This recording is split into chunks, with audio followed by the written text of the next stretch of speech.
Hello, hello, hello. This is AGT 500 slash Challenger Track 98 slash Eloise Wonderwise slash Hilo, and it's that time of year. It's Christmas, New Year's, and we actually got something really good.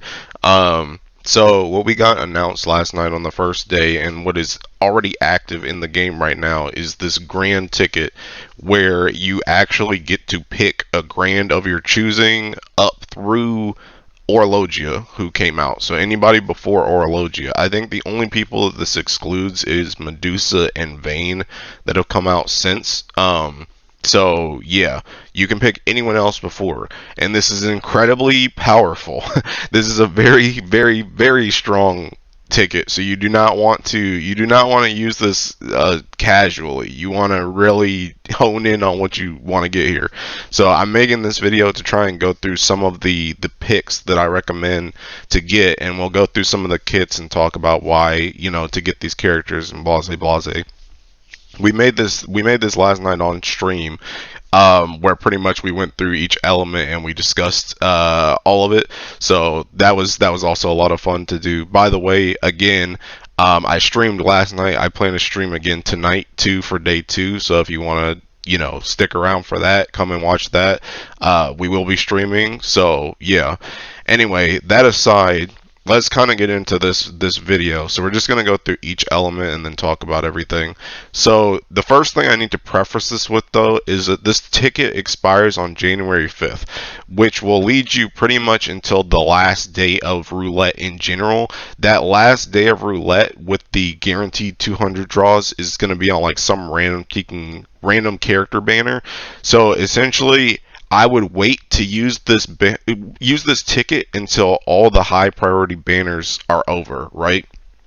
The high priority banners meaning there's going to be another flash that's probably going to be around the 28th, and then there's going to be the actual New Year's leg fest that comes out on like New Year's Day, right? So you want to wait until both of those banners are done, until you've drawn, you sparked whatever on those banners, and then use this ticket, because otherwise you may use this on someone and then you may roll them, or you could get into a situation where you want to spark them or something like that on one of those banners, and then you're out of your ticket, right? So wait to use this ticket until after all the free draws and those high priority banners are over. Okay, that being said, now let's get into the characters, right? So I already have this notepad up. You can look through this if you want. This is just the down and dirty of it, but we'll go through again and we'll talk about all this stuff. So we're gonna start with fire. So let's go into the game and we're just gonna go through. We're gonna go through each of the characters, and he's already number 1 because he's the number 1 geeking pick, Percival, for fire. Right now, if you guys have been around the streams, first off, I'm a very picky person when it comes to 10s. What I suggest is a 10 in this game when it comes to like a ranking, right? When I say a character's a 10, I feel like that character should be nigh perfection, and you use them in almost every single piece of content, right? And I'm very strict with my grading system when it comes to what characters should be a 10, right? But the one character that I say should be a 10 is Grand Percival. This character is ridiculous. He's been ridiculous since he came out, and he's still very strong to this day. He just has a lot of stuff to his kit, and he really defines a lot of what fire is right now when it comes to being just burst heavy, but you can also use him in high level content as well, right? Just a few things. I won't go through like the whole kit and explain everything about the character, but essentially what Percival does is Percival allows you to burst. He allows your team to do a lot of damage. He allows the person behind him, once he gets his singe stacks, to go up. Also, another thing, he works on the singe mechanic, right, which is also something that fire has pushed a lot in the past. So him working with that and enabling that is also very good. But Percival just allows your team to do a lot of damage while also doing a lot of damage himself, right? He also has this move right here that just adds for debuffs if you need debuff triggers or what have you. Also very good. This move right here, ridiculous seeking move, essentially makes it so that any elemental damage your team takes for that team is just completely nullified. It just hits for 0. Ridiculous seeking move. One of his bread and butter, if not his bread and butter move, is his S3, which is essentially just a free tag team that also does damage, which is just absolutely ludicrous. You can use this thing for like EX plus, and you can literally just press this button, and like I said, not only does it do damage, but it's literally a tag team for your entire party. It also gives these bonuses for the duration of that, which is also ridiculous. This move is just freaking stupid, right? Dude has guaranteed triple attacks, amplified normal attack damage, buffs can't be removed. It's just, bro, is ridiculous. And again, like I said, he can enable the person behind you as well to do a ton of damage. Once Singe stacks are level 7, he can make it, he essentially puts up like a debuff that the person that hits after him, or I guess if he were to hit twice or whatever, but the next person that hits after that, they will get amplified damage as well. Ridiculous character. Good for burst, good for full auto, good for high level. He's just good for everything. He is the #1 pick for me in terms of fire, right? And also the fact that he also comes with a ridiculously good weapon too. He comes with Fire's Resonator weapon, which is also incredibly strong and still used to this day. This character is just busted, and if you do not have him and you want to up your fire, what are you doing? Pick this man up, right? Percival is the #1 pick, right? So next pick is Zeta. So Zeta is also a really strong pick. Now let me preface this by saying I know there's been a lot of cheeking, there's been a lot of these Wamdus glazers out here, bro. There's been a lot of these Christmas Wamdus glazers out here, right? But Zeta is hotter, by the way. She's hotter, by the way. But Zeta is still a powerhouse. Regardless of Christmas Wamdus' performance, she is still a powerhouse. This character is incredibly strong. She's incredibly strong as an auto attacker.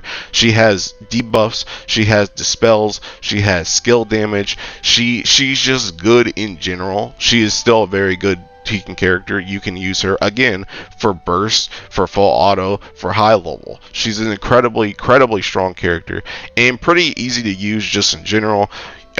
This move in general, once she has like 40% charge bar, or when she uses 40% charge bar, like the start of return, she gets like all of these effects. This move damage, but the thing about it too is once she builds her stacks, she gets more effects as it goes up, all the way up to attacking twice in that turn, which is ludicrous.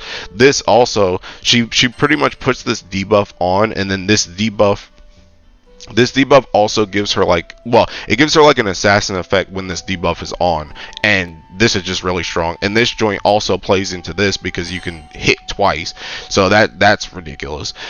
All this, I'm not going to read through all this text, but essentially she does a lot of kicking damage. she does a lot of kicking damage, right? She does a lot of kicking damage. Very strong character. Not as high priority, in my opinion, as Percival if you're going purely character-wise, but still very strong. But the other thing about Zeta as well is Zeta also comes with a very high priority weapon in the term of Fire's Exalto weapon, right? This is also very strong, and you can want multiple copies of this as well. So even if you wanted like a dupe of this is also a very strong weapon to go for as well. All that being said, Zeta, if you don't have her, I would also recommend her. Especially if you're, the thing about it is, even if you are like a Christmas Wamdus haver, for one, having options is always a good thing, but also if you're trying to go Fire Primal, you have to go through Zeta anyway because you want the Exalto, right? So she's still a character that you want to have if you don't have her, right? So still, regardless, very good character, very good weapon, recommended pick, just not as high as Percival, okay? Now, third pick is Michael. Now, Michael, you're picking less for the character nowadays, right? The character has fallen off a lot. You don't really use this character a lot, honestly. The main thing with Michael is if you are using the character, she does still have this S2, which is still fine. Pretty much all the Primarchs do have like this S2 where it's like it gives, you know, echo and then special effects and stuff like that. Besides that, you don't really use like the rest of her kit a lot. Especially in like full auto, it doesn't really matter. The main thing that you're picking Michael for is you're picking Michael for this boost, that it can affect Primal and Magna from the back line. She doesn't even have to come front line. She can just sit in the back line and use this. And you're also picking Michael for her weapon, which is Fire's version of PNS for supplemental damage. These are the two reasons why you're picking Michael. She is much less higher priority than the first two because she is more of a quality of life and or making your setups just good in general type character. You're not really picking her for the character herself because she isn't really used that much like at all. And even then, she's not always used in the backline either, so I would say even more so than her backline passive, you're trying to go for her weapon, right? So I would say Michael is more of you're trying to become a Fire Lord type character type pick where you're trying to get all the weapons to go primal, you're trying to have all your options covered, you're trying to have her boost in the backline, right?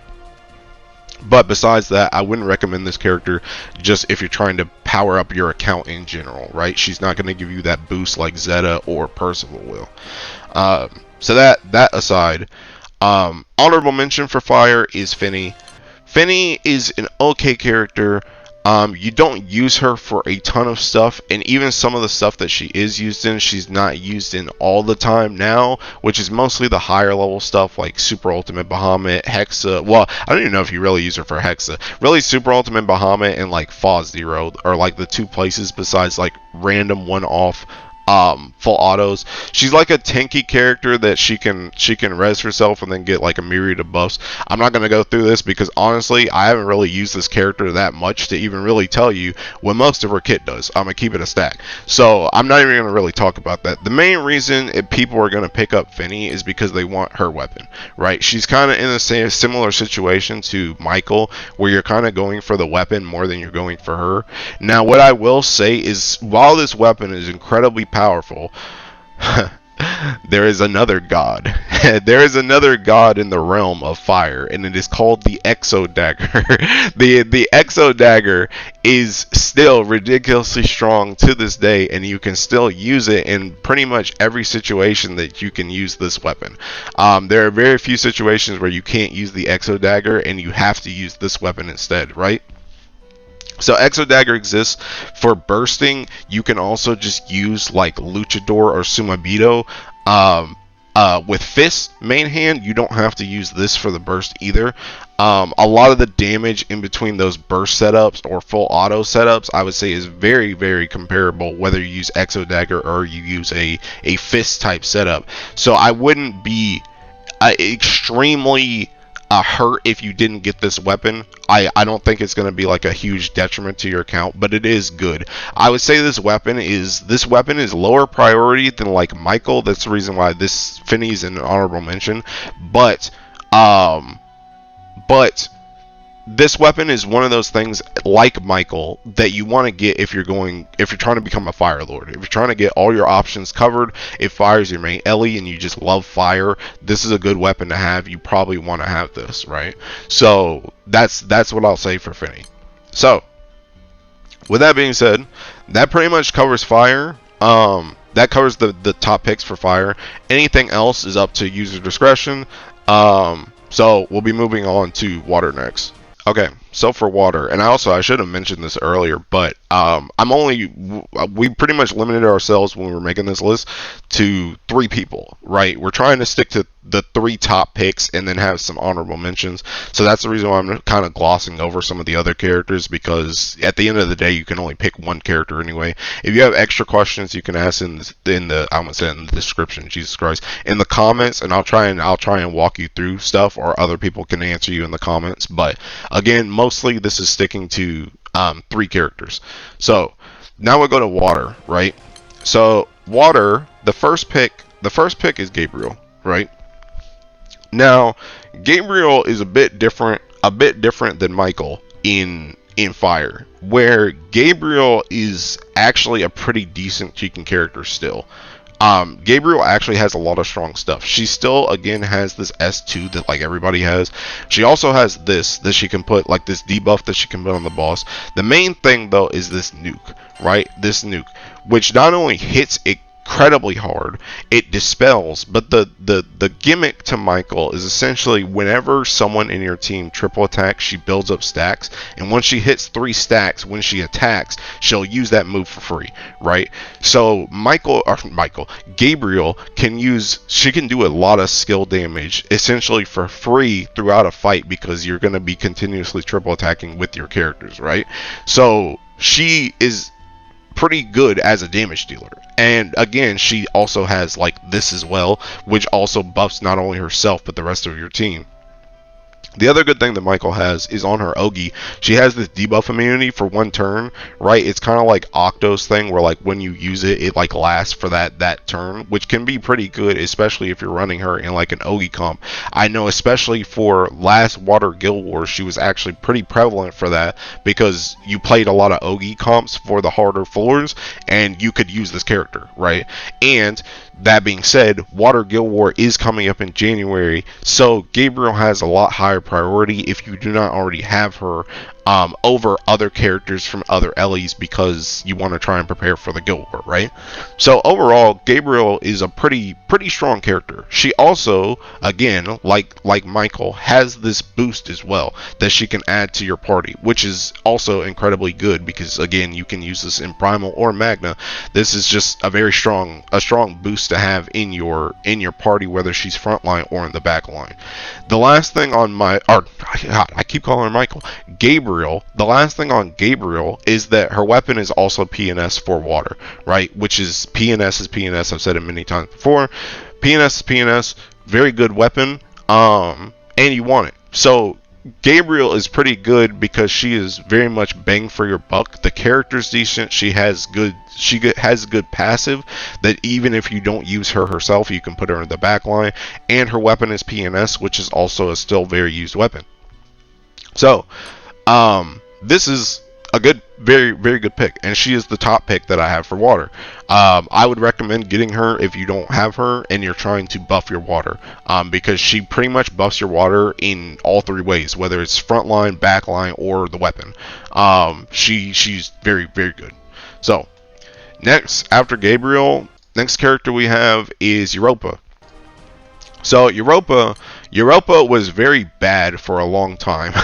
She was very bad for a long time, but she got her FLB, and now she is goated. She is very strong as a character, right? She's very strong for specifically like high level, but you can use her in some full autos, and I would say for Guild Wars she'll probably see some presence in those full autos as well.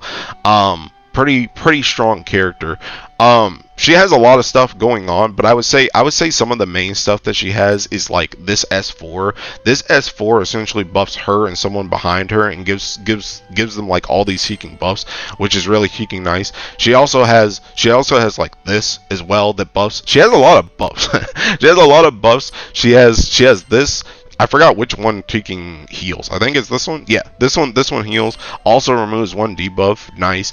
This also buff to herself. She can do a lot of damage with this, especially when you factor in this move combined with this move. Very strong. Very strong. This character is really peaking good, and she's used in a lot of places in water right now. Another thing about Europa too is she has this weapon, Galleon, right? Now Galleon is a weapon that is good. It's good. It's like a stamina weapon, right? It's a good weapon, but I would say it's not as prevalent as it was before, and this video is still being made before Water's Exalto has come out. This weapon may see less use after the Exalto. I would still say you're probably going to end up using at least 1, but I think over 1 is going to be a little bit sketchy just because of grid space limitations. But having this weapon is still going to be good if you you know, if you're like a water player, right? So in general, Europa is also a very good pick to have if you don't have her. And again, I think she'll probably see some use in Water Guild War, especially for like the higher floors. So again, Water Guild War is coming up in January. If you don't have Europa and you're trying to buff your water, she's not a bad pickup at all. Pretty good pickup in general, right? Now, next, when it comes to water, it's a bit sketchy, right? These two, Gabriel and Europa, are kind of easier picks. After that, it gets a bit weird. So the first thing that I want to mention is Pholia Bow is greater than or equal to Poseidon as a character, right? So first of all, Pholia, I love you to death, Pholia. I love you, but this character is seeking trash. This character is seeking trash. She hasn't gotten an FLB yet. We don't know when she'll get an FLB. She's not good. She's not good. Pholia herself is pretty much, you can just ignore her. But her weapon, Time-Size Spirit Bow, is still a very used weapon to this day. This thing has an FLB and it has an awakening for skill damage that a lot of people use up to 2 of these. Now, how many of these are you going to be using on a consistent basis once the Exalto comes out? I'm not sure. But that is another thing. Again, remember, this weapon ticket expires after the 5th. So assuming Water Exalto comes out either on that Flash or on that Legfest, you can kind of see how grids shape up before you choose this weapon, right? But that is something to keep in mind, that this weapon is incredibly strong, incredibly used right now. Up to 2 of them are used, and it's just very strong in general, right? But I would say that weapon is greater than or equal to Poseidon as a character. Poseidon is still a decent character, but he's not used as much anymore because water has so many strong options in its repertoire in general that he doesn't see much use anymore. The biggest thing that Poseidon really gets used for now is the fact that Poseidon is essentially water's Valentine's Grimnir, where he just has guaranteed triple attack and like a flurry effect for free. So you use him for like OTK, you use him for faster auto setups. Just in general, he can be good. He can be good for that type of stuff, right? But he's not the highest priority pick for water. You don't use him in like everything. The only thing I really use him for myself nowadays is like my Wilderness full auto, right? There's not a lot of stuff that you use him for now, but he is still decent. And if you're like a water lord and you want to cover all your options, he still has purpose, right? He still has purpose. Smaller aside, his weapon is slightly used in some high level water stuff, but I would say this is like kind of in the same tier as like Fenie's weapon, but like lower, way lower than Fenie's weapon. But what I mean is, it's in that same vein of, you're getting this weapon if you're like a water lord and you want to cover all your options for like everything, because you can use like one of these in like high level stuff like Foz Zero, or like, you know, like full autos for things like Belial or Bubs or whatever, something like that, where you just need tankiness. But this weapon isn't even really that high of a priority either. So I would say Poseidon is, as a character, getting this character is like, he's a little bit below the Pholia Bow just because Pholia Bow is so prevalent right now, but he is still a character that is decent, right? Lastly, the last character, so this technically they have 4 characters. Wamdus should be an honorable mention behind Lancelot, actually, because I don't know why I put 4 characters here, but Wamdus should be back here with Lancelot. So Wamdus, thing with Wamdus, this character, not very good, not very used. The only place that people really use her is like some stuff with like Super Ultimate Bahamut or like Mugen full autos, stuff like that. But besides that, you really don't use this character a ton. The main thing you're getting Wamdus for is the weapon. Now, the reason why Wamdus isn't higher with this weapon is because this weapon is potentially going out the door with Exalto. I've said many times that as Exalto gets introduced into an element, the resonator weapons start to drop. And that's really big on a weapon like Wamdus, because Wamdus requirements for this is based on character's max HP to hit this. So it's a much harder effect to deal with as opposed to the other elements outside of light, which has the same thing, right? So it's harder to use this weapon, and it's harder to get the bonuses of this weapon. So, you know, essentially you just don't have a lot of space for this weapon. Also, water grids can be extremely full in terms of just, you know, in general, because a lot of times if you're going to use water, if you're bringing Hasilia, you want to fit in her weapon, which also takes up grid space. There's just a lot of grid space that is taken up in water, and it's harder to fit in this weapon. And again, like I said, not only that, but it's also falling off with the coming Exalto. So I would say you probably only need like 1 or 2 of these after Exalto, not the 3 or 4 that people are using like now. So this is a much lower priority than a lot of other weapons right now. So I don't know if I would necessarily recommend Wamdus. She's an honorable mention. She is something right now that I would not even consider this unless you're trying to become a water lord. You're trying to have all your options covered for water primal. She's not, I doubt she's going to really help in like Guild War. I don't think she's going to be used in that. So yeah, that's pretty much it for Wamdus. The other honorable mention is Lancelot. Now, Lancelot is a decent character. He's gotten kind of like pushed out because, again, Water has so many freaking strong characters to use in their front line that it's kind of hard to justify him a lot. But he does still have some purpose. He can still do skill damage. He still does have like the double attack thing. He still does have like what am I trying to think of? He still has like this for like debuffs, stuff like this. He has the instant CA. He has all this stuff. He has this for like buffs in general. Like, he's decent. He's decent, but I would say more so for this character. You're getting this character more so for his weapon, which is like Water's equivalent to World Ender. It's like a boost to skill damage, which is decent. You can use like 1 to 2 of these now, but I wouldn't say this is a very high priority weapon right now either, or a high priority character. Again, this is another character. He's an honorable mention for a reason. I would put this character very low. He's not something that you want to get just to get. I would say you want to get this if you want to cover all your bases in water, or you're trying to go water primal and you want to have like all your options covered, right? That's kind of why you get that. So that being said, for water, that's pretty much it. So next we'll move on to Earth. Okay, so now we move on to Earth. Okay, so top pick for Earth. We really come full circle, huh? We've come full circle. At the start of the year, I was bashing the crap out of Uriel. Now at the end of the year, I'm recommending him. Uriel is actually my top pick for Earth right now, right?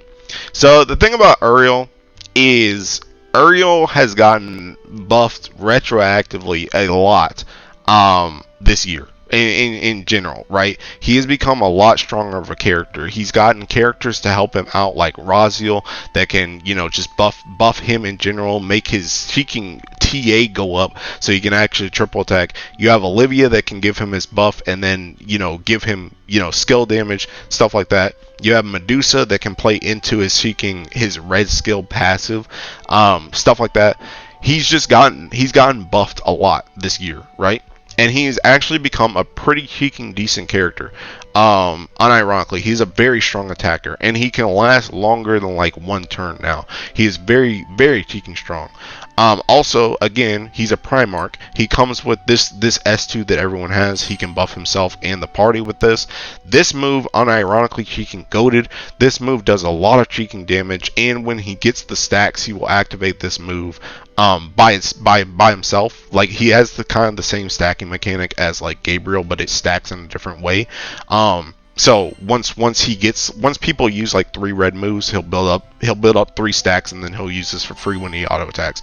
And this also gives like the same amplify type thing as Percival from Fire, where the person behind him or whoever attacks next will get bonus damage.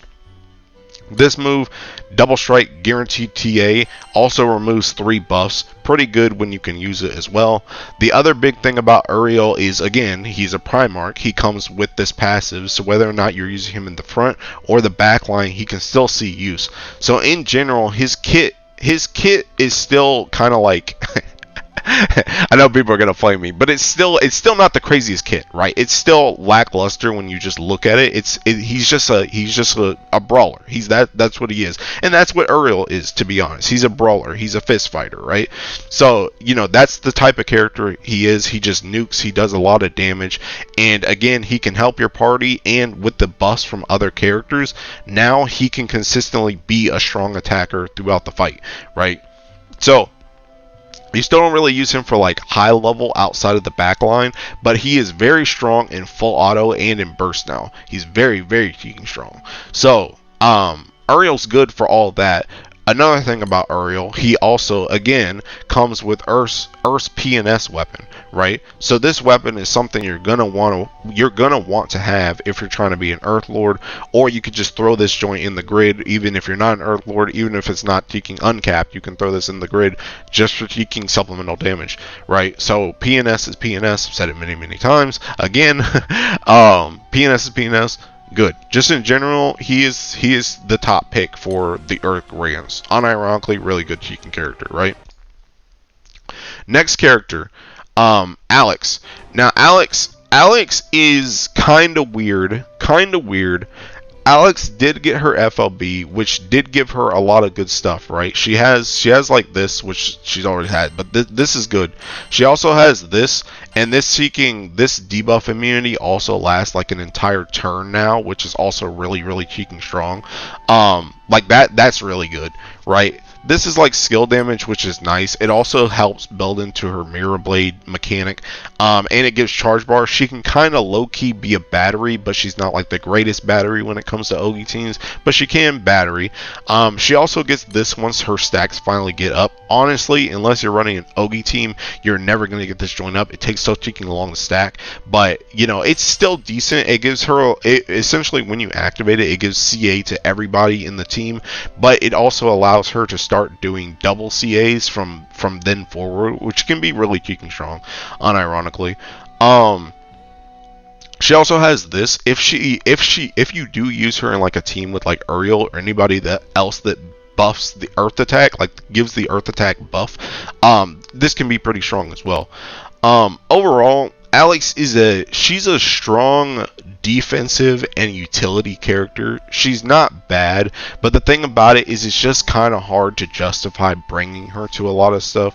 I feel like she's very much, you kind of put her into either Ogi comps or like full auto comps when you really need to survive something. She very much helps you stay alive as a team.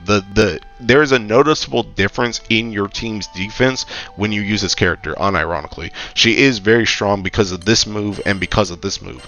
Very strong, unironically. You can use her for high level stuff. I've used her in like Fall 0.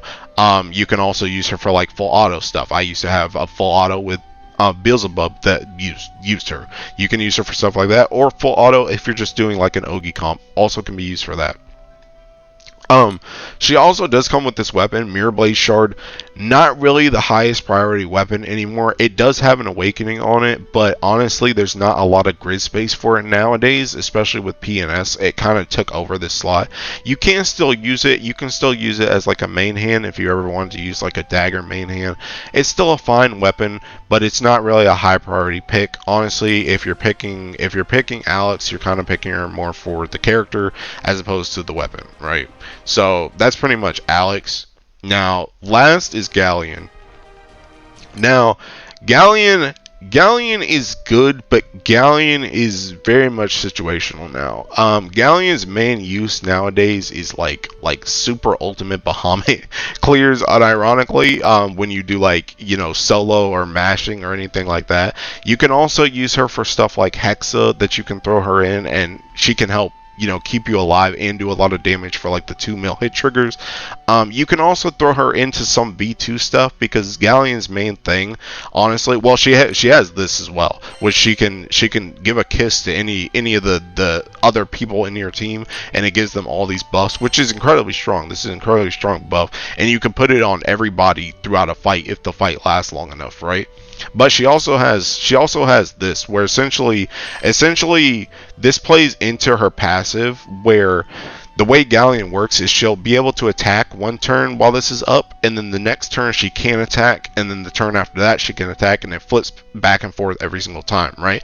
But the thing with Galleon is this passive is essentially at the end of turn, anybody who didn't attack gets an assassin effect the next turn, right? So that this plays into that passive. But the thing about it is you can also play into this passive with other characters if you're in V2, because you can force characters to guard on a turn, and then the next turn they will get assassin because they didn't attack, right? So this is unironically pretty good passive, right? Pretty good passive for V2, and that's the reason why she sees a lot of use in V2, right? She also has this move for plane damage and delaying and removing buffs, which is nice. This can help for plane damage triggers and dispelling. She will also auto cast this like every 4 turns, which is also nice. The other thing about Galleon too that I will say, just as a you know, future look, we did get the announcement. We do know that Sidala's FLB is coming soon, right? And Sidala also plays into Galleon's passive as well, because Sidala, when Sidala guards, or when Sidala doesn't attack, right, she also gets bonuses. She heals herself and she gets a double strike for the next turn when she doesn't attack on that turn. But that can also be amplified with this passive as well, right? So with Sidala probably seeing more use after her FLB, you may see more Galleon use as well, just because they can play well together and they can play into those types of things, especially in V2, right? So that can be very good. Now, that aside though, the main thing that you're getting Galleon for is her weapon, right?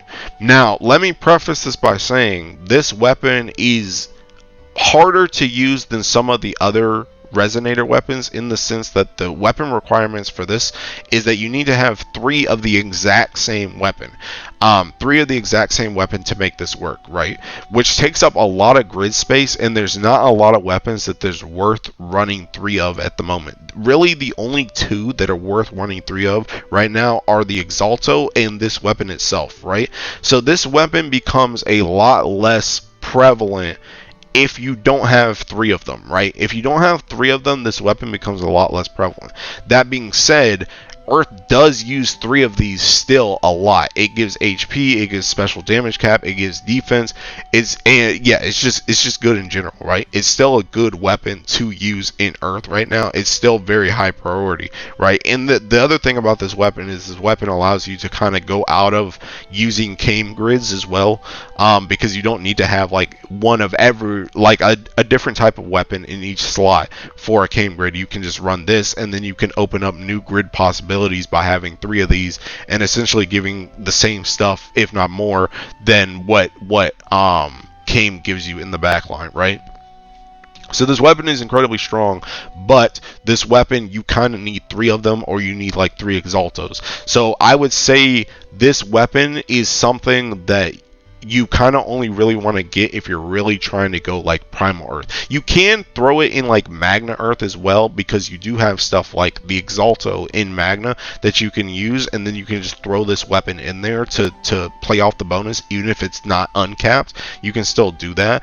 But I would say this is mostly like a primal weapon. You're trying to get this for primal. And again, like I said, the thing about it is you got to start somewhere, right? You got to start somewhere. You're going to need 3 of them, so you got to start with, you know, 1 of them. So if you're trying to go Earth Primal, it's still a good option to pick just to get started on that.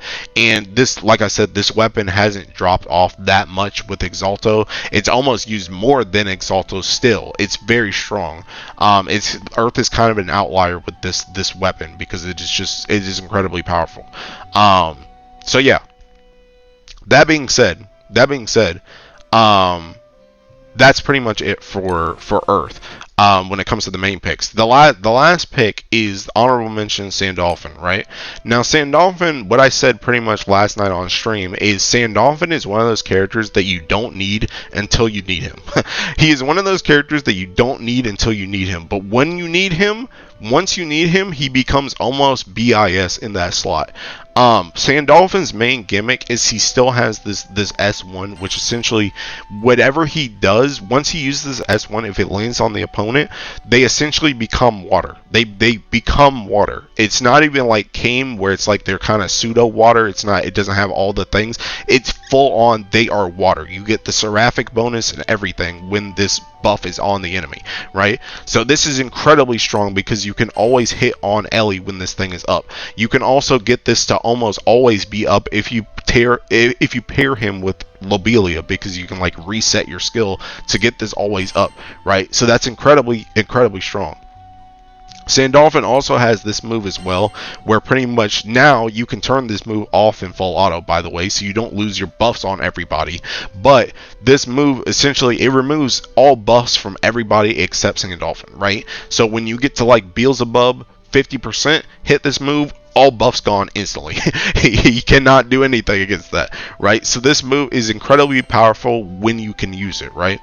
That being said, the other thing too about Sandalphon is Sandalphon also just has a lot of innate buffs in and of himself. He is very strong as an attacker, right?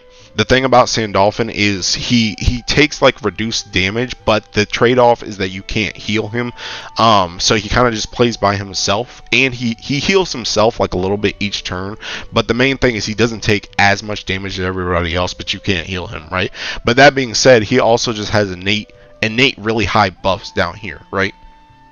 So Sandalphon as a character is strong, but there's not a lot of use for him, especially when you're not trying to play off Ellie. You don't really use this character on Ellie, but when you're off Ellie, he becomes very valuable because of this move, because you can make people be on Ellie, right? Sandalphon also comes with the original Whirlender, which is just a skill boosting weapon. Still pretty good weapon, especially with characters like Medusa, Uriel, Olivia in Earth. Having this weapon is still good, but it does see limited use nowadays. Not the biggest use case, but it is still something that you want to have if you're trying to be that Earth Lord and cover all your bases, right? So that pretty much covers all of Earth. Those are pretty much all the picks for Earth, and now we will move on to Wind. Okay, next is Wind. So for Wind, the top pick that I have for Wind is actually Charlotta. It's actually Charlotta. So the thing with Charlotta is, I will preface this by saying Charlotta is not the craziest when it comes to your everyday full auto, right? A lot of Wind stuff predominantly uses like skill damage or like auto attack stuff, and she's more of like an Ogi character for full auto. You can use her if you're trying to do like Ogi stuff, but she's not the highest priority, right? Charlotta's biggest strength is high level, right? She's very good in high level. She's very good in harder stuff, right? She has like this damage immunity, and after 10 turns she gives this drain.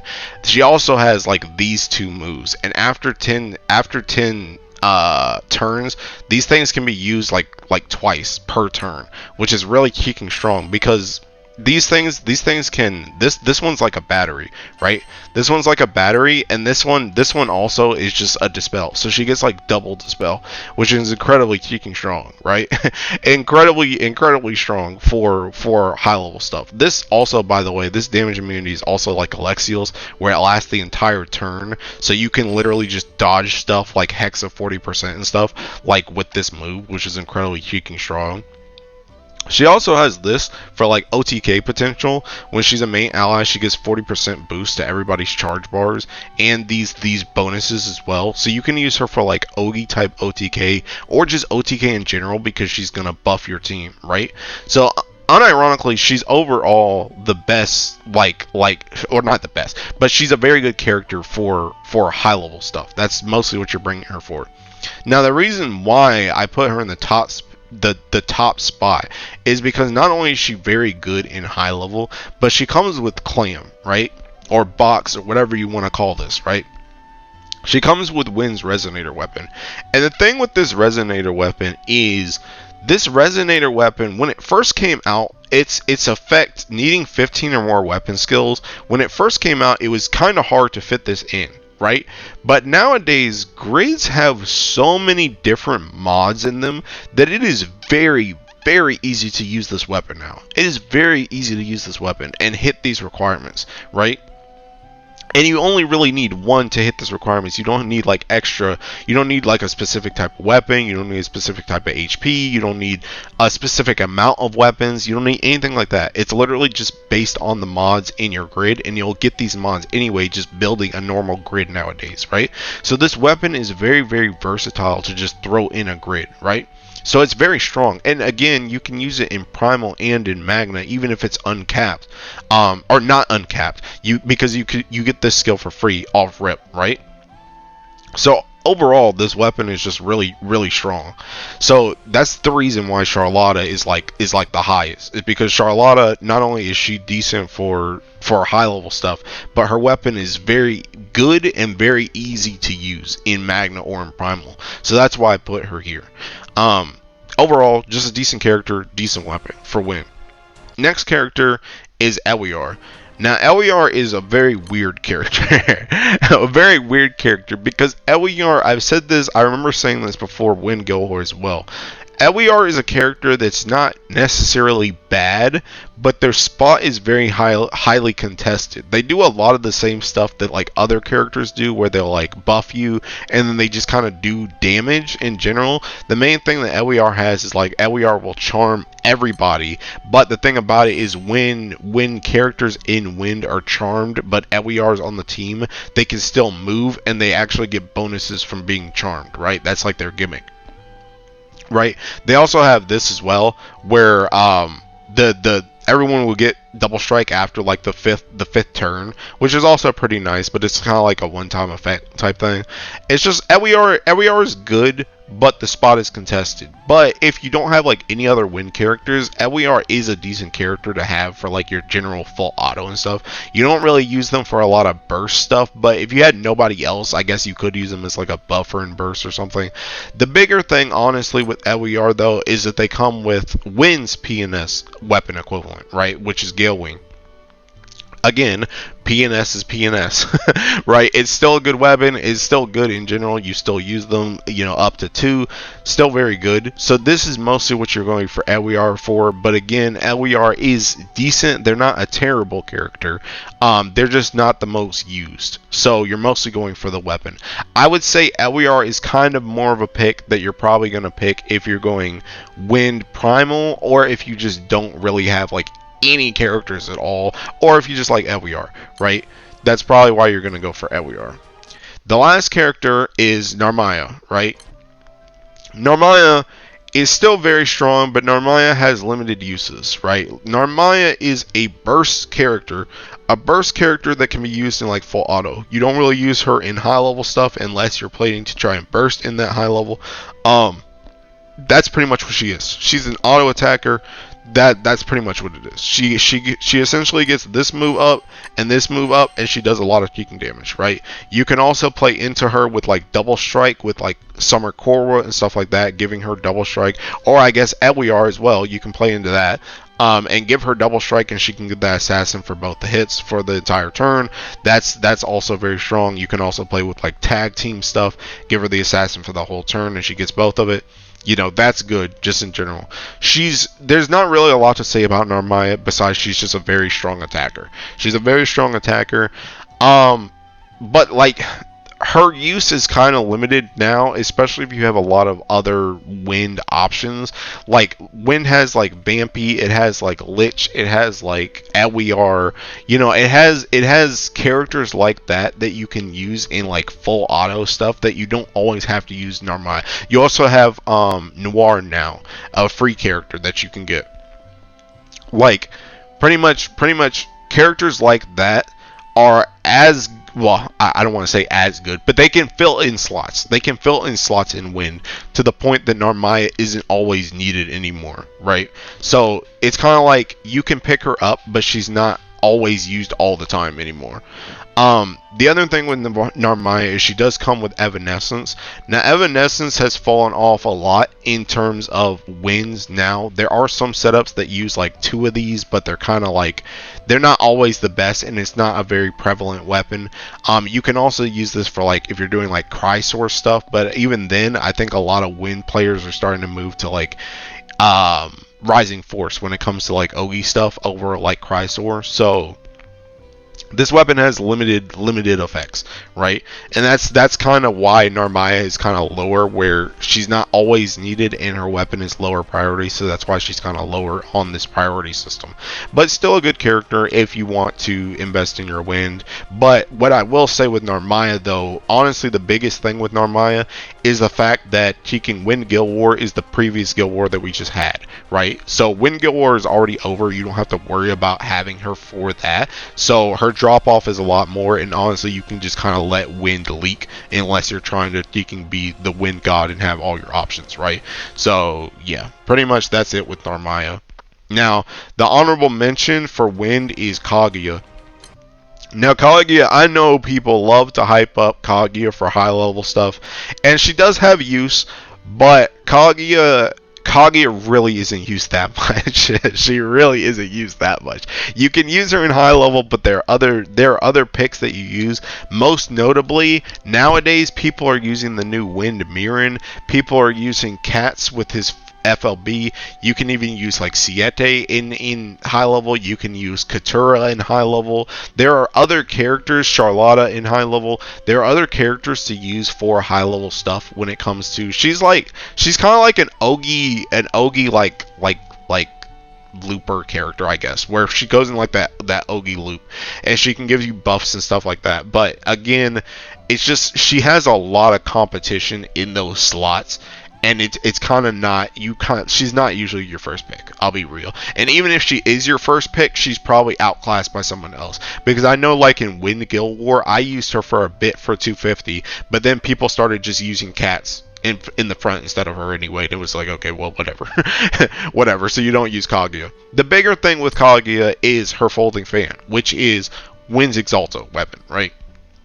This is more so what you're aiming for Kaguya for. Again, I will say, when the Guild War is over, so this is a less priority weapon. I would also say this weapon is kind of in a weird spot right now, because technically right now you want to have 3 to be able to use this thing single-sided, like to use wind stuff single-sided, but it will probably go down to a 2 requirement whenever the heck they actually get King Raphael. You probably won't need 3 anymore, but instead 2.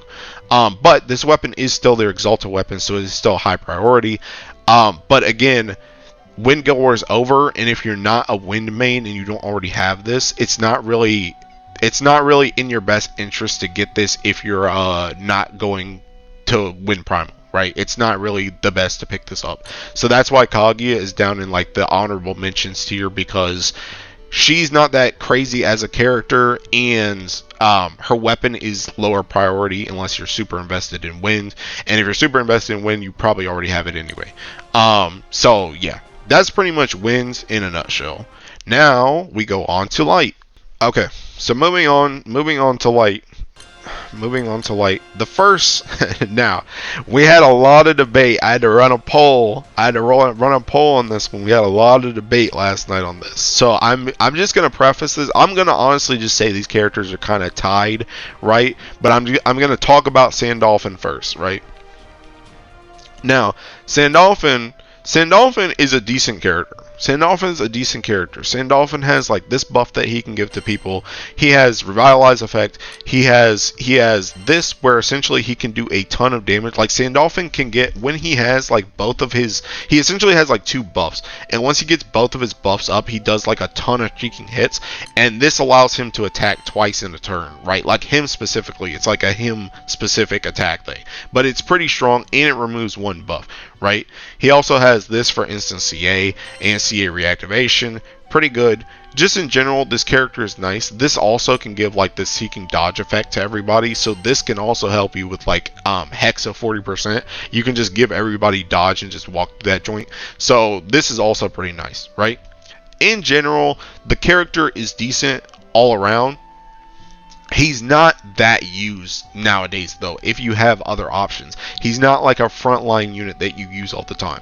The main thing that you're getting Sandalphon for, outside of, like, I would say high level, he's kind of made to counter, like, Phase 0, and you can use him in Hexa, but that's kind of like his main spot if you're going to use him, and even then, he's kind of outclassed by, like, Cosmos, Horus, and then an extra, right? Even though you can use him in, like, that team, too. But, anyway, he's kind of outclassed in that team, but you can use use him for that stuff. The main thing that you're going for Sandalphon for is Sandalphon is the supreme Primarch. He is the Primarch. He comes with the Primarch passive. So whether he is frontline or backline, you can use him, you know, for this passive, right? Which is incredibly freaking strong, like I've said with the other Primarchs before him. Now, the other thing that he comes with as well is EFS, which is Light's Exalto weapon. This weapon, you're gonna want to have it if you are a Light player, right? If you're a Light main, you're gonna want to use this weapon. Weapon's very good. It plays into crit. It plays into like Halloween Mugen, so you can get, you know, that crit. And you can get that amplified crit. It also plays into Summer Mars as well, because she gives you like the guaranteed crit. And then you can just amplify it with this. It also plays with like Noah Dagger as well, you know, to give you crit in the grid. Overall, decent weapon for Exalto, but I mean, at the end of the day, Exalto is just Exalto. It's kind of the same thing as PNS. You're gonna want it if you are a light player, a light main, if you're going light primal. I would say Sandalphon is very much kind of a character for the light primal guys. Again, you can use him in general, and you can use this for Magna as well. But he's kind of like a light primal pick, I would say. But he's a very good light primal pick because he is the Primarch and he does come with Exalto, right? Now, the other character that shares the #1 spot for this is Nehan. Now, Nehan is still a very prevalent character to this day. You can use him for anything. You can use him for burst. You can use him for full auto. You can use him for high level, right? You can use him. You can use him for like everything. The main thing with Nehan is he has a lot of cheeking buffs. He has a lot of buffs that he gives to like everybody besides himself. He has this buff, which is general attack and taking bonus damage. He gives this, which is like guaranteed triple. He gives this, which is double strike, right? He gives all this stuff, and he'll also counter if he dodges, which is like decent, you know. But these do kind of kill you. These do kind of kill you. They lower your max HP and stuff like that. But all these buffs are incredibly strong for everybody else in light, and can let your light team run a kicking train on the enemy. He is very, very strong for all that stuff, right? Very, very strong character, and you use him a lot in light, whether it's mostly for like full auto. You can use him in like specific high level stuff, but it's mostly like full auto and burst. Him and like Halloween Mugen are a match made in heaven. They are paired like almost all the time. Very, very strong. Very, very strong. They are the crux of Light's burst right now. Still, he's still very strong for that. The other thing that Nehan comes with is he comes with Light's equivalent to World Ender, and I would say this weapon is actually kind of a higher priority than a lot of the other World Ender types, because not only is it a harp, so it plays into like a lot of other harp related stuff that Light has. Like, for example, Cosmos weapon needs the harps in order to play into that passive, but there is just a lot of skill damage in Light. Light is a very skill damage heavy element. Even when it's doing Ogi stuff with like Cosmos and Horus, they still throw off a ton of skill damage nukes. So having this weapon is very good. But again, this weapon is a primal weapon, right? So you're not going to just throw this into a magnet grid. So this weapon is more primal focused, right? But that being said, Nehan and his weapon are both very high priority weapons, and like I said, it was a very heated debate between Nehan and Sandolphon on stream last night, where both of these characters have very good upsides to them. So I would kind of do research more outside of this video on these characters if you're trying to look into them. But I would say for one thing you can kind of look at is both of their weapons.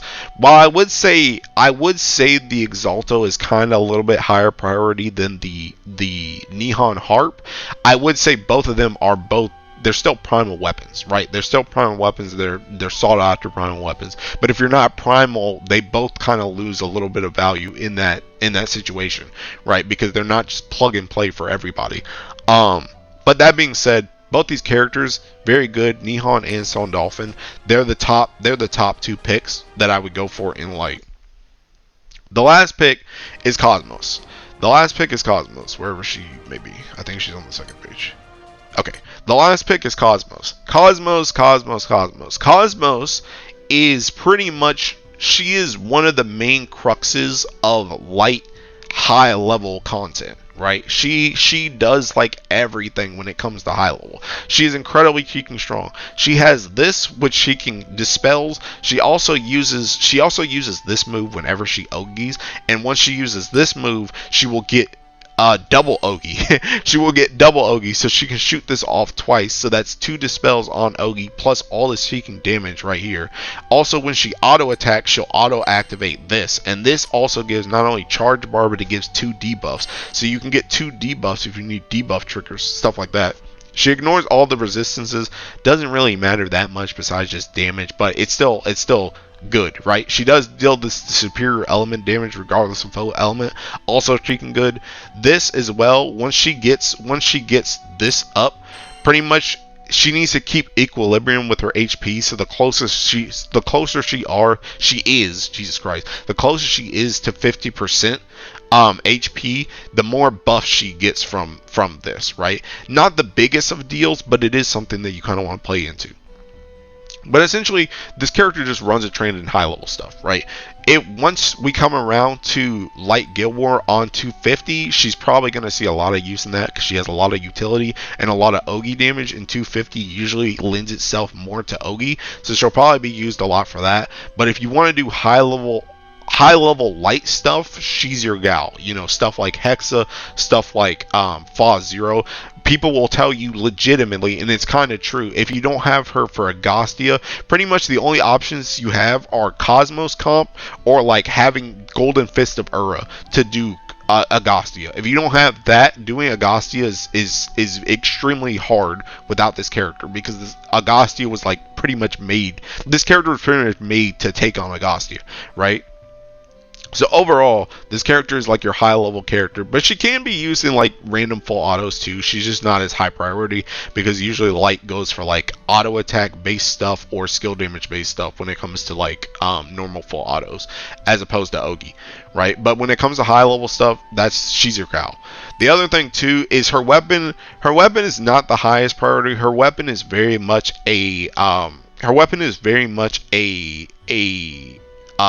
I'm invested in light primal and I want to have all the options type weapon.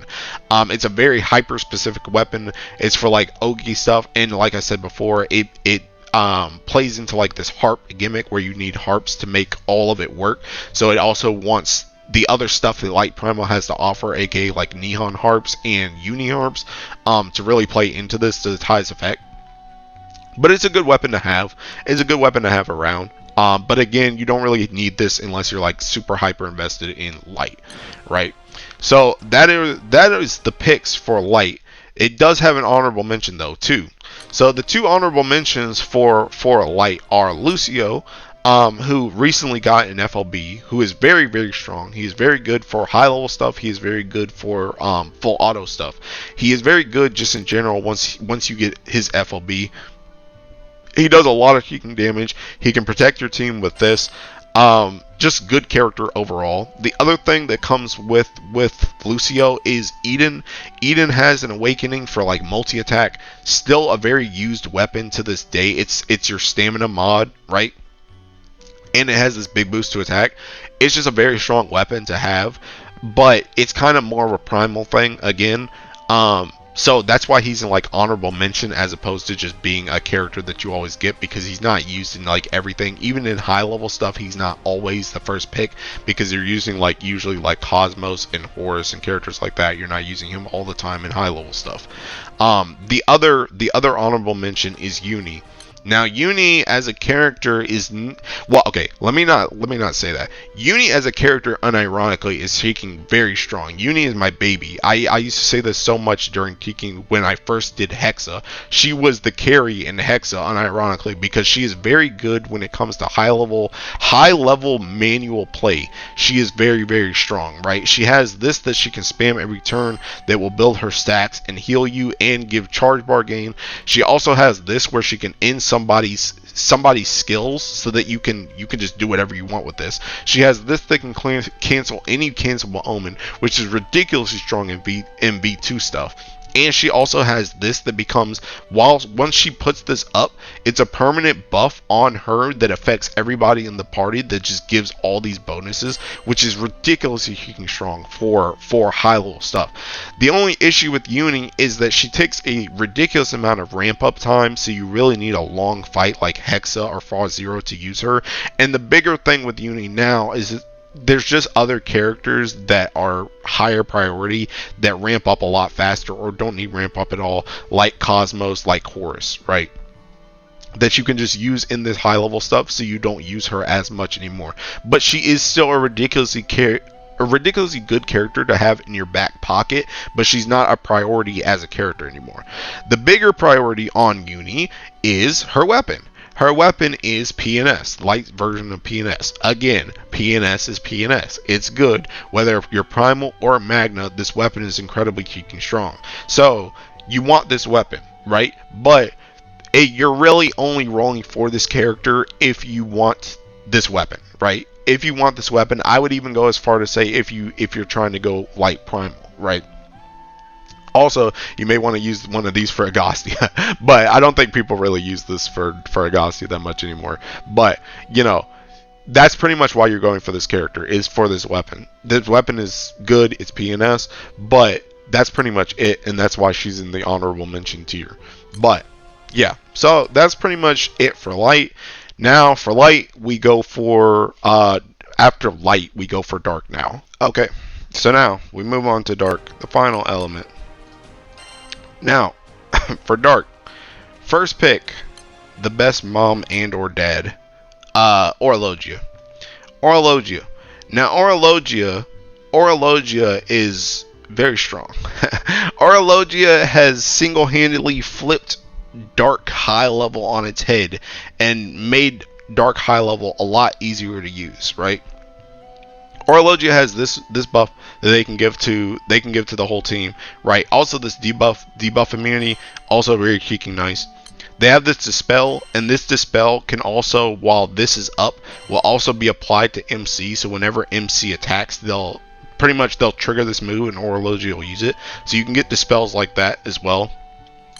They also get this move as well, which lowers cooldowns and boosts people's attack and defense. But once you use this move 4 times, then you can also use this move right here, which can swap to 3 different things that you can choose, which can be, they all have usefulness in different situations. You kind of just have to pick whichever is best for the thing, but that is something that Orologia has available, right? The other thing that Orologia has is this passive down here, right? This passive down here, when an ally is almost knocked out at the end of the turn, set dark allies HP to full, remove all debuffs, boosted defense 1 time. Now, essentially what this does is once somebody hits red at the end of the turn, if they're still red, this triggers, it full heals them, removes all debuffs, and then gives a boost to all those people's defense for the entire rest of the fight. This boosted defense 1 time is the entire rest of the fight. It lasts for the entire rest of the fight, which is incredibly strong. Incredibly strong. This makes you a lot tankier in high level content, because the thing about it is you can either trigger this very, very early and use it, or you can always have it in your back pocket and just use this as a full heal and then defense later in a fight as well, for when you do higher level stuff, right? So overall, Orologia taking strong as crap for high level, but Orologia is also good to taking just full autos in general too.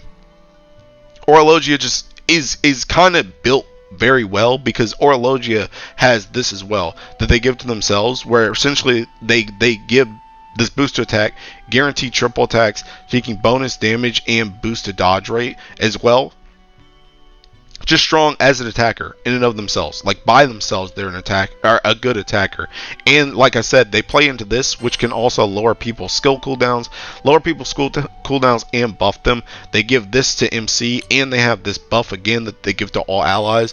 Just in general, they're a good buffer and a good attacker by themselves, and they're a good taking sustainer with this move as well. Overall, Orologia really freaking strong, and to boot, Orologia also comes with Dark's Exalta weapon, and Dark's Exalta weapon is really cheeking good because Dark Exalta weapon is the cheeking Echo one. So Dark Exalta is also really strong. Exalto is Exalto. It's good, right? It's good. So overall, Dark is really strong. Another thing about this weapon, right? Another thing about this weapon is kind of in the same vein as Kaguya Dagger right now, where it is also in kind of a weird place where to do single-sided stuff in Hades, you technically want 3 of these right now because they do not have a Primarch character, but it will probably go down more so to 2 once you get a Primarch character, right? Whenever that is, but we don't know when that will be. But it's just something to keep in mind if you're looking at like dupes, right? But overall, Exalto is still Exalto. It's still a good weapon. But overall, Orologia, very strong. Their weapon, very strong. Very good character to have. If you don't have this character and you're trying to play Dark, unironically, I would say Magna or Primal, because if you're trying to play like high level stuff, Orologia can fit into a lot of the team comps, if not all of them. And you can also just use them for general full autos too. So they're just a very strong character, whether you're Magna or Primal, right? But their weapon obviously is more so focused on Primal. Now, for the next 2 characters, right? The next 2 characters we have Fediel and Lich, right? So Fediel is a character.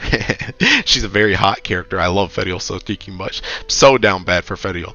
Anyway, Fediel, the main thing that Fediel has is her S1 and her S3, but her S2 ain't bad either, right?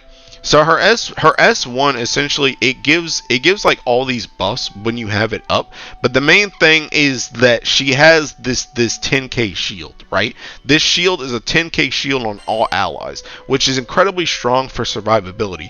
It does have a ridiculously long cooldown, but her trick is that when you use a faded chain, it resets all her cooldowns, which are these 2, because this is a one-time field effect, right? So it resets both of these skills, right?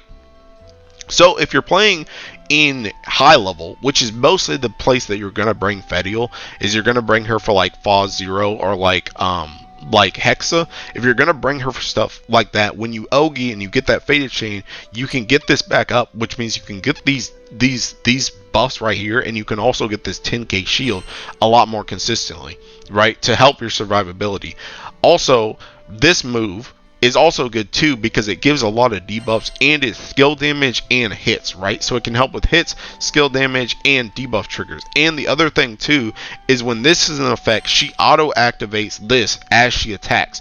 So essentially, if you have this up and you attack, you can get 3 or you can get 6 debuffs in one turn just off of Fediel by herself, which is very strong for something like Phase 0, who has like a 7 debuff trigger that you have to deal with, right? So this move, unironically, can be very strong in and of itself as well. It can also be strong for if you're doing like Cosmos as well. The last thing is her field effect. This field effect, pretty much the field effect is everyone's stuff gets boosted.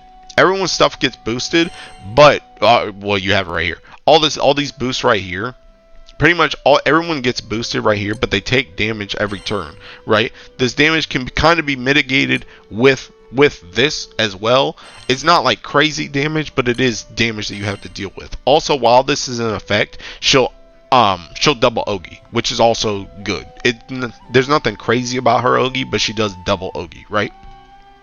So she's good. She's good just in general, right? Fediel is good in general. I would say she doesn't really get used for, I mean, she definitely doesn't get used for bursts anymore. She doesn't get used for really full auto stuff unless it's a very hyper specific setup. But she does get used for high level things. And if Dark, if no one really power creeps her by the time Dark Guild War comes around, and Dark like 250 is Ogi focused, she could see some use in there as well, right? She could see some use in there. The other thing that comes with Fediel is Fediel comes with Skeletal Eclipse, which is Dark's version of World Ender, right? Which is a good weapon. Dark does have a decent amount of skill damage, but the thing about it is skill damage are Dark, even though it does do a lot of skill damage, it does have like other options that you just put in the grid in general, and it does still have the I forgot their name. The red bow, the red bow from that one mask enemy. I don't even remember that dude's name, but you know what I'm talking about. That one bow that you can use instead of this to do like skill damage stuff, right? But this is good if you're primal. If you're primal, you can use this weapon, and it's better than like the other one if you're using like double-sided. But or even I think you can even use it like single-sided. But pretty much, this weapon is good if you're like primal. It's the World Ender equivalent. It's not crazy, but it is still used. So it's good in general. Fediel, like I said, good in general. She's still used in high level a lot. But that's mostly her main thing. She's not burst. She's not really full auto. Now, the other character that is tied for this slot is Lich.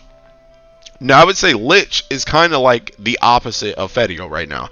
Lich has kind of fallen off a lot, especially in high level. You don't really use her in high level anymore.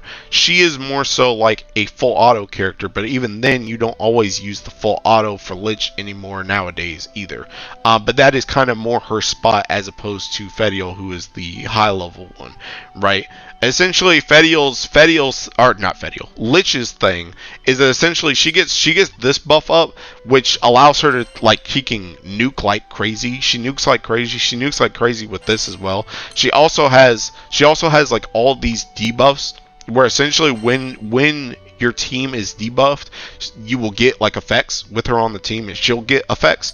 But that's pretty much what this does. So debuffs become less of a hindrance to you when you're using Lich, right? This also has this elemental switch for light. So essentially, the enemy will always hit you on light, so you can take less damage, right? And so you're not just taking random damage in like higher level stuff like that. She also has this as well, where she can't restore HP. She's kind of like Sandalphon from Earth, where you can't heal her. But once she dies with this, she reses, and she gets like, she's kind of in like a weakened state, but she's still usable, right? Once she reses with this, so you don't really want her to die, but if she does die, she's still not dead yet. she's still not out yet. But overall, Lich is a decent character, but she's gotten power crept a lot. She's not as used in most content as much anymore, but she's still decent to have. Right? The bigger thing to have, again, the opposite of Fediel, the bigger thing to have is honestly her weapon. Her weapon, again, she is the original PNS. The original Pain and Suffering, right? She's the original PNS, and PNS is PNS. You know, supplemental damage. You use this in Magna or in Primal. This weapon is really kicking good, and you want to have this weapon. Again, though, I would say she's kind of a lower priority because the character herself is not as used anymore. So you kind of only really want to go for this if you want the weapon nowadays. But again, you can use this weapon in Magna or in Primal. So, you know, if you want the weapon, you want the weapon. And if you're trying to transition into that Dark Lord status, you're going to want to get this weapon. So, you know, and Lich, again, she's not terrible, but she's just not nearly used as much as she was before, right? So that is pretty much it for Dark. The honorable mention for Dark is Halmal, right? Now, Halmal is a very not used character. You really don't use this character except in like Luminera full auto, so that she can dispel the buffs, because essentially she has this, that once people have a certain amount of buffs, I think it's like 5, she will cast this and she'll dispel buffs, right? So she can dispel Lumineras, taking buffs for M3. You can also use her for Cosmos. She's good in that fight, but that's kind of where her usefulness ends. You don't really use her a lot for full auto. You don't use her for burst. You don't even really use her for high level. She doesn't really have a place like in any of those spots. She's not really that crazy, right? The bigger thing that you get Halmal for, and while she's an honorable mention, is mostly you're just going for this weapon, right? You're just going for this weapon, which is Dark's Resonator weapon, right? So ES. Now, ES is not used a ton in dark. You kind of only use like 1, maybe 2. You don't really use 3 a lot unless you're like a dark lord and you're in like some really high level stuff and you need like the defense and HP. But it's very, very situational to go up that high. You usually only use 1. Again, though, this is a resonator weapon, so assuming you can hit this requirement of 4 for the same type of weapon, you can throw this in Magna or in Primal, so you can just throw this in. But again, you're really just getting Halmal for the weapon, and I would say I would not really prioritize this unless you're trying to transition into that Dark Lord status again. I wouldn't really go for this because this character I would say this character is used a lot less than even Lich. She's very, very, very situational. Not that crazy of a character, but the weapon is still good. But again, the weapon, unless you're really going for that Dark Lord status, I wouldn't really go for it, personally. But that pretty much wraps it up for Dark, and that is also the last element. So we'll have some closing thoughts, and then that's it. Okay, so now for some closing thoughts. Let's go back and look at this Seeking Beautiful Shalim art, by the way. So for some closing thoughts, the main thing that I want to wrap up and say is the last thing I'll mention is weapons, right? If you're trying to go in this specifically for weapons as opposed to trying to get characters, right? If you're trying to get like dupes and stuff like that because you're trying to invest in Primal or whatever, blase, stuff like that, right? I have a few notes on weapons. First, I would say prioritize new characters over weapons, in my opinion.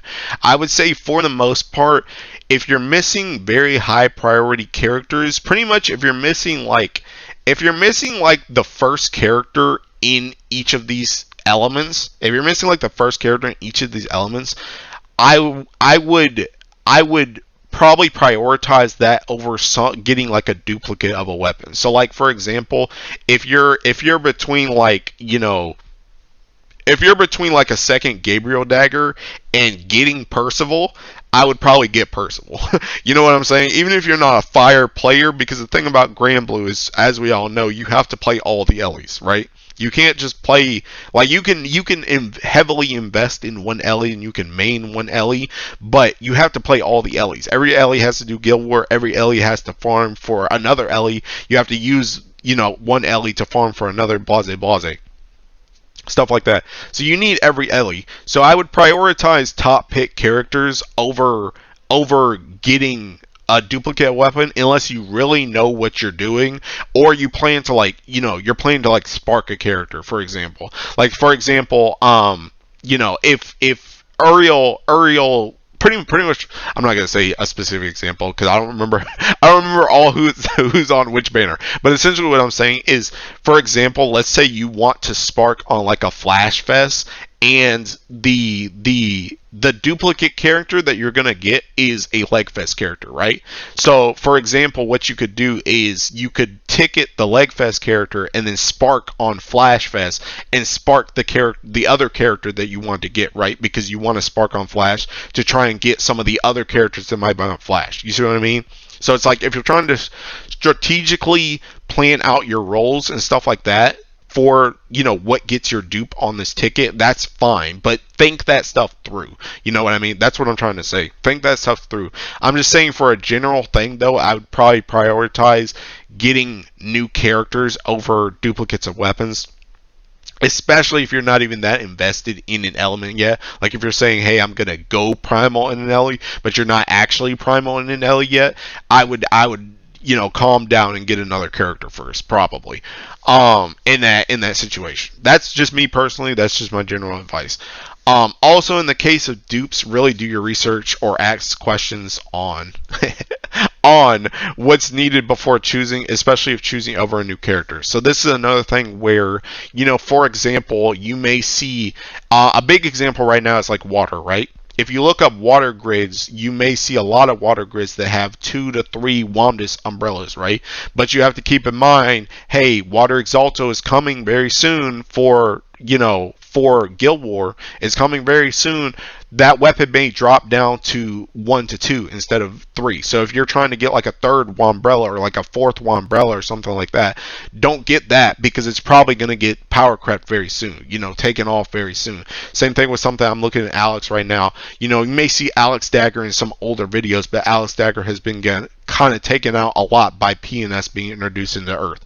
You know, stuff like that. Be very, very cognizant of what you're doing when you're going for dupes. Very, very much do your research and ask people or ask questions before you go for dupes, especially over a new character. The other thing too is that dupes do not give gold moons or cages. That's listed in I think it's down, I think it's here, question mark, yeah, here, right here. No moons or cages can be obtained from this ticket. So if you're trying to get a moon or a cage, don't do that from this ticket. It's not gonna work. You're not gonna get that, so don't take that. Honestly, this ticket is so important that I don't think a lot of people are even worried about that, but it's just something to, you know, be cognizant of. But yeah, so that's pretty much it. That's pretty much it when it comes to this video. I've yapped a lot about random stuff. But yeah, that's pretty much it for this video. Again, wait until you see right here. It ends on January 5th at almost 5 a.m. JST. Wait, you don't have to wait until, you know, this very moment, but wait until this leg fest is over. Wait until, or at least until you've done all your rolls on this leg fest. Wait until you've done all your rolls on the leg fest in New Year's, because we have a flash that's coming up and we have that leg fest that you may just get the character that you were going to pull from the ticket, and then you can get somebody else, right? So wait for that first before you spend this ticket, please. I beg you.